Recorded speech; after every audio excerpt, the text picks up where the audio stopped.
Exercise 3.1 में हम लोग लीनियर इक्वेशंस पढ़ेंगे in two variables. Pair of linear equations को सॉल्व करना है डिफरेंट मेथड से। 3.1 में हम लोगों को अलजेब्रिकली और ग्राफिकली सॉल्व करना है। लीनियर इक्वेशन का डिग्री हमेशा 1 होता है, आप लोग पहले भी पढ़ चुके हैं क्लास 9 में। तो स्टार्ट करते हैं हम लोग। यहाँ ध्यान रखना है कि जो इक्वेशन होता है ax + by = c, a और b दोनों ही ज़ीरो नहीं होना चाहिए क्योंकि x और y दोनों वेरिएबल्स इसमें है। Pair of linear equations with two variables, दोनों वेरिएबल दो क्वांटिटीज़ को रिप्रेजेंट करते हैं जिसका वैल्यूज़ हम लोग को निकालना होता है। तो दोनों क्वांटिटी आपको क्वेश्चन के हिसाब से समझना होगा। वो सेम तरह का क्वांटिटी हो सकता है एंड डिफरेंट तरह का भी हो सकता है। Question 1 है Aftab tells his daughter 7 years ago I was 7 times as old as you were then. Also 3 times from now I shall be 3 times as old as you will be.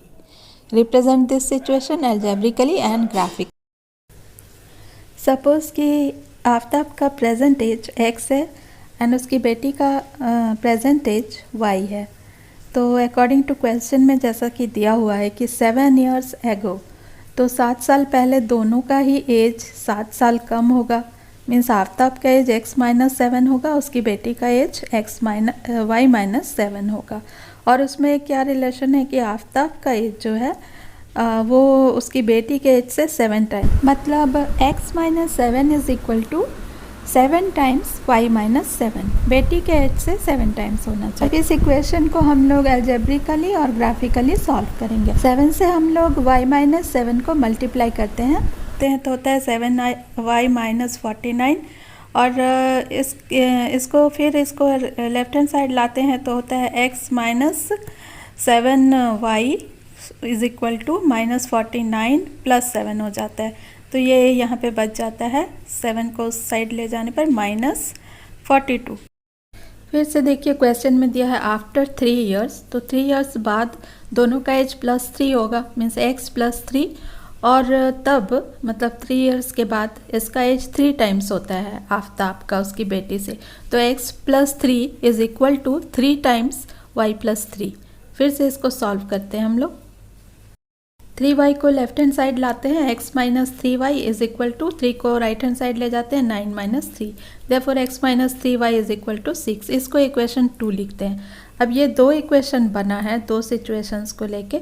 अब x और y का values अगर हम लोग लेते हैं और इसका एक सॉल्यूशन सेट बनाते हैं कि x के किस वैल्यूज़ के लिए y का कौन सा वैल्यू इस इक्वेशन को सेटिस्फाई करता है, तो उससे हम लोग इसको ग्राफिकली उसको प्लॉट करके देखेंगे। इसके solutions infinite numbers of values हो सकते हैं, तो कोई ज़रूरी नहीं कि मैं जो वैल्यूज़ लूँगी वही आप लोगों के आएंगे। सबके वैल्यूज़ अलग अलग हो सकते हैं। तो एक वैल्यू मैं आपको दिखा रही हूँ कि x में कैसे पुट करने से उसकी y की वैल्यू आती है। जैसे फर्स्ट वैल्यू है -7 हम लोग लेते हैं तो होता है 42 ± -7, तो ये माइनस का 35 होता है। 7 से इसको डिवाइड करते हैं तो 7 5 सा 35 हो जाता है। तो y की वैल्यू हो जाती है 5। तो पहला सेट आता है -7 एंड 5। पहले इक्वेशंस के लिए 3 वैल्यूज़ लिए गए हैं x के, और फिर से दूसरे इक्वेशंस के लिए 3 वैल्यूज़ ले करके y का वैल्यू निकाला गया है। ये सारे वैल्यूज़ को अब हम लोग ग्राफ में प्लॉट करके ग्राफिकली इसको शो करेंगे। ग्राफ में प्लॉट करते वक्त वैल्यूज़ को हम लोग को ये रेंज ऑफ वैल्यूज़ देख लेना चाहिए। जैसे यहाँ एग्जाम्पल में देखिए x का वैल्यू -14 तक गया है और माइनस साइड और प्लस साइड 7 तक गया है, और y का वैल्यूज़ मिनिमम -3 तक गया है और 5 तक गया है। तो अकॉर्डिंगली हम लोग 0 पॉइंट उसी हिसाब से ग्राफ के ऊपर लेते हैं। ग्राफ जिन लोगों को अच्छे से प्लॉट करना आता है, मींस पॉइंट लेना आता है, उनको दिक्कत नहीं होगी। अगर आपको नहीं भी आता है तो इतना समझ लें कि 1 यूनिट आप कितना का भी ले सकते हैं। 1 यूनिट 1 का ले सकते हैं। 1 बॉक्स को पूरा ग्राफ पेपर में 1 यूनिट ले सकते हैं। तो जितना डिस्टेंस फर्स्ट यूनिट का होगा सेकंड वाले यूनिट का भी उतना ही डिस्टेंस होगा। तो आप 1 2 3 4 करके भी ले सकते हैं, और 5 10 15 इस तरह से। ये डिपेंड करता है कि रेंज ऑफ वैल्यूज़ कितना है। तो अकॉर्डिंगली हम लोग प्लॉट कर, आप 100, 200, 300 करके भी ले सकते हैं। अब 150 अगर कहीं पर वैल्यू आता है और आपने 100, 200 करके लिया है, तो 100 और 200 के ठीक बीच वाला जो पॉइंट होगा वहाँ पे आप 150 अज्यूम कर सकते हैं। इस ग्राफ में हम लोगों ने एक बॉक्स के हाफ पॉइंट को 1 पॉइंट लिया है, तो पूरा लेंथ जो है एक बॉक्स का वो 2 पॉइंट के बराबर है। अकॉर्डिंगली 14, 15 तक हम लोगों ने left side and right side dash दे करके उसको पॉइंट दे दिया है। और उसके अनुसार अब हम लोग किस तरह से लेंगे पॉइंट, पहला वाला लेते हैं -7 एंड 5। तो -7 है तो एक्स साइड हम लोग माइनस साइड पहले ले लेते हैं -7, एंड देन y जो है प्लस है तो अपर साइड प्लस तक जाते हैं, फिर वहाँ पे एक पॉइंट लगाते हैं, वो हो जाएगा -7 एंड 5। फर्स्ट वाला वैल्यू x को रिप्रेजेंट करता है एंड सेकंड वाला वैल्यू y को रिप्रेजेंट करता है। तो ये पहला वाला जो पॉइंट का वैल्यू होता है वो है -7, 5। और इसी तरह से बाकी सारे को भी हम लोग पॉइंट्स ले लेते हैं।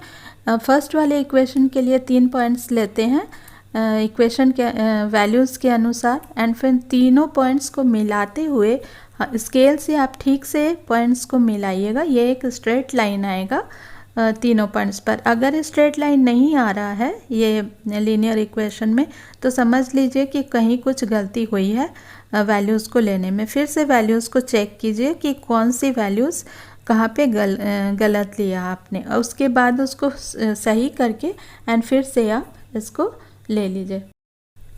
इसी टाइप से हम लोग दूसरे वाले इक्वेशन के लिए भी 3 पॉइंट्स लेते हैं, और फिर जो वैल्यूज़ है बॉक्स में उसके अनुसार जो सॉल्यूशन वैल्यूज़ है, और फिर उसको एक तीनों पॉइंट्स को मिलाते हुए स्ट्रेट लाइन खींचते हैं। तो 2 लाइन हम लोगों को मिलता है जो फर्स्ट वाले क्वेश्चन का ग्राफिकल रिप्रेजेंटेशन है। The coach of a cricket team buys 3 bats and 6 balls for ₹3900. Later say buys another ball and another bat and 3 more balls of the same kind for ₹1300. Represent this situation algebraically and geometrically. Same type का question है last question जैसा ही। Coach of a cricket team, यहाँ पे हम लोग bats को x से रिप्रेजेंट कर सकते हैं। Let the cost of 1 bat be x and cost of 1 ball be y. तो फर्स्ट सिचुएशन है 3 बैट्स है 6 बॉल्स है, that means 3 times x means 3x plus 6 balls है तो 6y। 3x plus 6y is equal to ₹3900। And second situation है 1 ball and 1 bat and 3 balls, therefore x plus 3y is equal to 1300। ये 2 equation बनता है। अब हम लोग अलग अलग x का वैल्यूज़ लेकर के y का वैल्यूज़ भी निकाल लेते हैं, पहले इक्वेशन के लिए और फिर दूसरे इक्वेशन के लिए, और इसको ग्राफिकली रिप्रेजेंट करते हैं। जस्ट पहले क्वेश्चन की तरह ही पॉइंट्स लेंगे।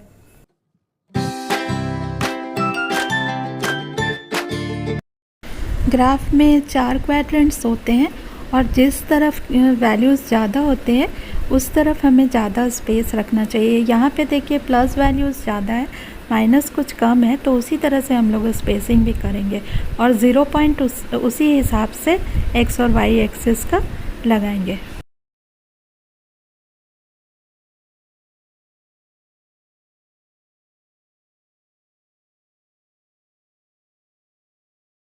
The cost of 2 kg of apples and 1 kg of grapes on a day was found to be ₹160. After a month, the cost of 4 kg of apple and 2 kg of grapes is ₹300. Represent this situation algebraically and geometrically. सारे question first question की तरह है, इसलिए इतना ज़्यादा detail में मैं नहीं जाऊँगी। तो आप लोग फर्स्ट क्वेश्चन को ज़रा अच्छा से देख लीजिए। इसमें let the cost of 1 kg of apple is x and the cost of 1 kg of grapes is y। Therefore दिया है 2 kg of apples, therefore 2x plus 1 kg of grapes that is y। 2x plus y is equal to ₹160। और second situation में 4 kg of apple that is 4x plus 2 kg of grapes, 4x plus 2y is equal to ₹300। ये algebraic solution है। अब x के अलग अलग values लेते हुए हम लोग y के वैल्यूज़ निकाल लेते हैं और दोनों इक्वेशन के लिए ऐसा करते हैं और फिर उसका ग्राफ बना लेते हैं।